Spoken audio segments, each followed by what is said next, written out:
Hello everybody, this is Danny from Deep South Homestead. I'm out here in the back of the property now. I brought my chair, sit down in the shade. We've been working on clearing the land around me right here with the tractor. We've got it cleared now. We've got it planted in ryegrass so we can kind of keep the soil from eroding away where we've done the pushing. The leaves have started falling off a lot of the trees. You can probably see on the ground in the background.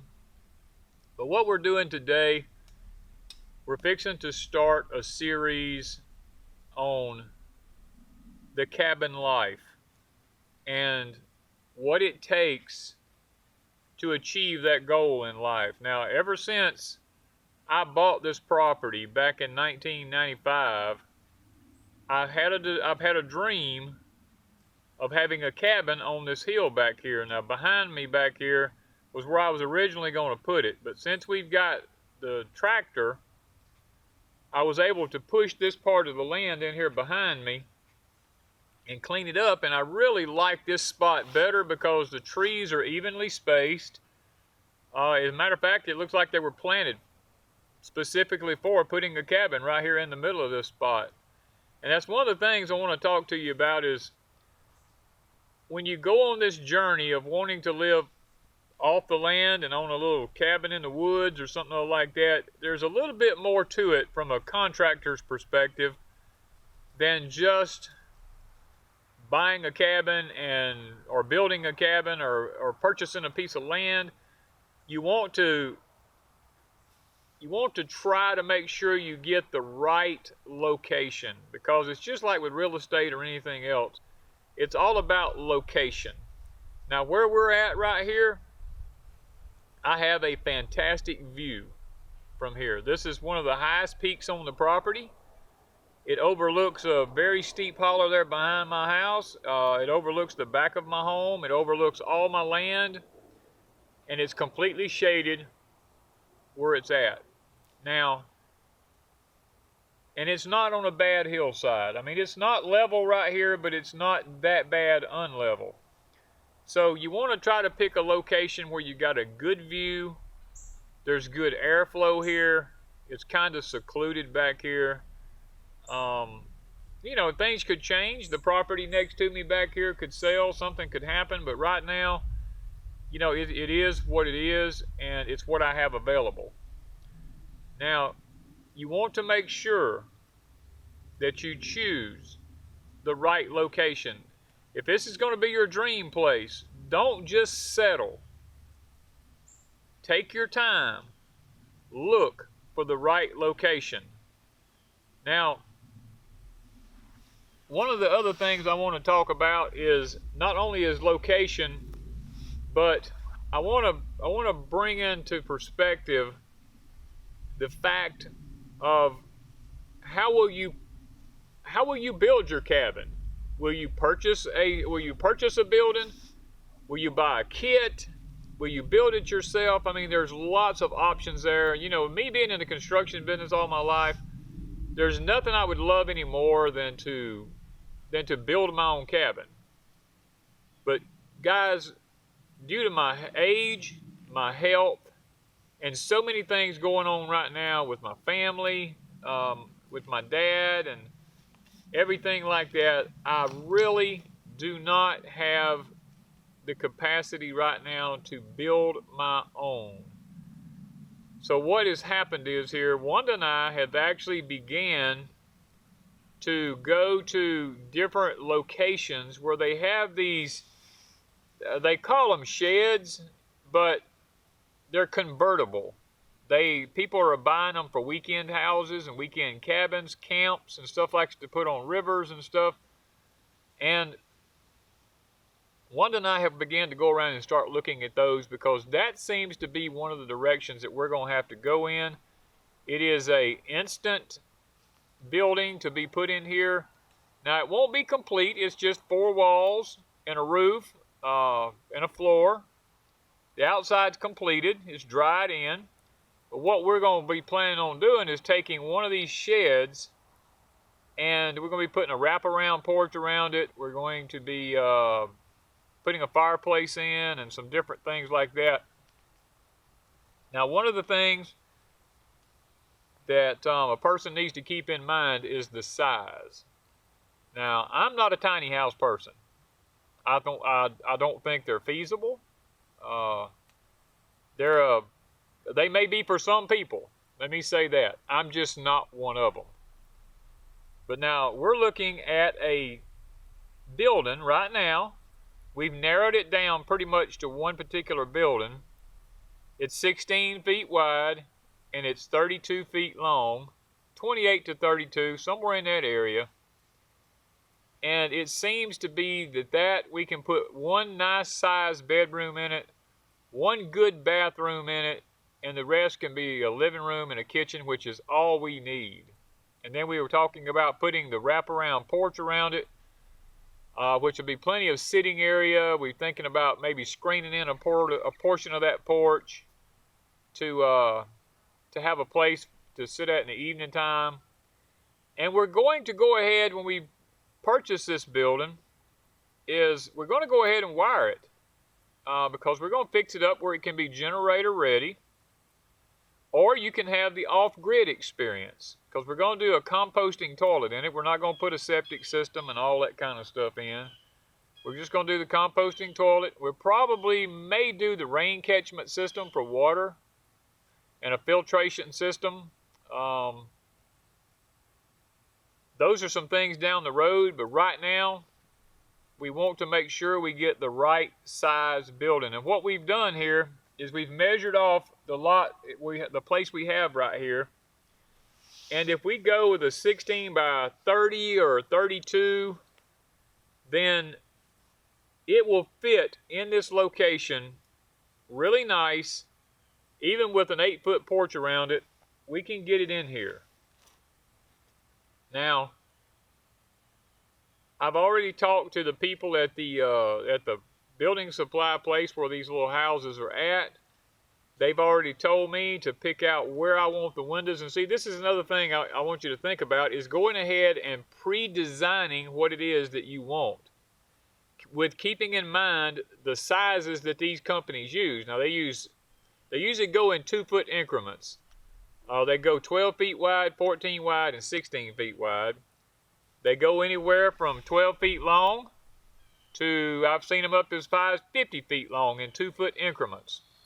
We just decided somewhere between 28 and 32 feet would be plenty for us long, with 16 wide. And then with an 8-foot porch around it, that's going to give us plenty of area to entertain or to sit on the porch or do whatever we want to do.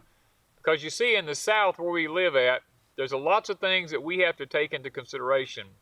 First off, these buildings are built here with 170 mile an hour wind rating. Now, you can get the buildings with metal on the outside. You can get them with T111 treated plywood on the outside. You can get them with a urethane type siding on it. And there's some reasons why we're going to use the urethane type siding. One is it's very weather resistant.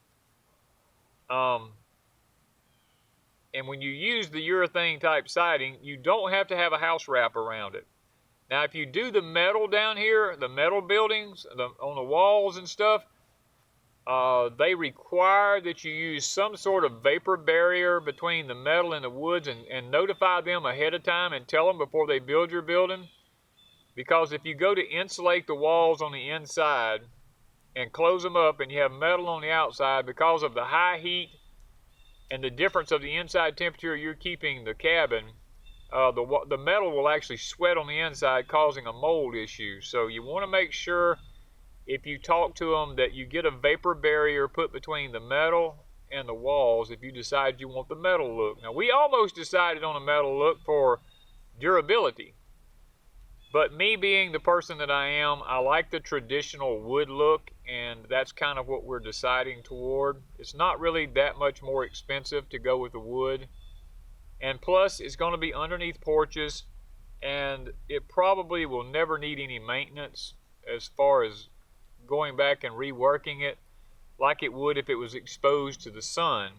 Another thing, we're talking about porches, is just a simple fact, by putting a porch all the way around it, what you're doing is you're taking the sun off of the exterior walls on the house, and they're underneath a porch where they stay cooler.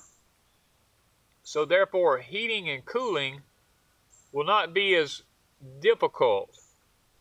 Now, we're not going with the barn style roof. We're going with the gable roof. It's going to be a 412 pitch. It's not going to be a very big pitch, but we want flat ceilings in ours because that gives us attic space. As long as we have an attic space, we have that vapor barrier area in the top where we can get rid of heat and the cold don't penetrate as bad. It makes it a lot more economical to heat and cool it. When you go with these barn style shapes, a gambrel they call them, and then you're having to seal them right up against the tops, it's extremely difficult to heat and cool those, and plus there's not really any headroom up there. The best ones I looked at had 5 foot up there, and with 7 foot ceilings down below and 5 foot up in the top, and most of them were 3 to 4 feet. Only a couple I seen were 5, and it's just not a feasible thing up there, because if you had a kid, you know, that wanted to sleep in a loft, it might be okay, but we're going for energy efficiency on one. And the gambrel style roof, in the heat climate that we live in, or any climate as far as that's concerned, is just not going to be energy efficient. If you're in an area where it stays extremely cold and you get down below freezing for long periods of time, and you want one of these kind of sheds to build you a cabin out of, or a tiny home, or whatever you want to call it, then you might want to consider going with 2x6 construction, where you can get more insulation in the walls, because then it will make it more economical to heat and cool it. But where we live in the south here, we don't need 2x6 walls because it doesn't get that cold, and it's not that big of a deal here. So I guess I'm gonna let this be the first phase of talking about you know, of getting started with a tiny house or a cabin or an off-grid living. You know, location, how much money am I willing to spend? Do I have time to build this thing myself, or would it be better for me just to go buy one of these buildings and convert them? Because when you go to these places, they have a CAD machine set up, most of them. If you take your plans to them, they'll take that CAD machine and you tell them exactly where you want windows put in it. And let me say something else about the windows. If you go to these shed places and you buy these sheds, they're not insulated windows in them.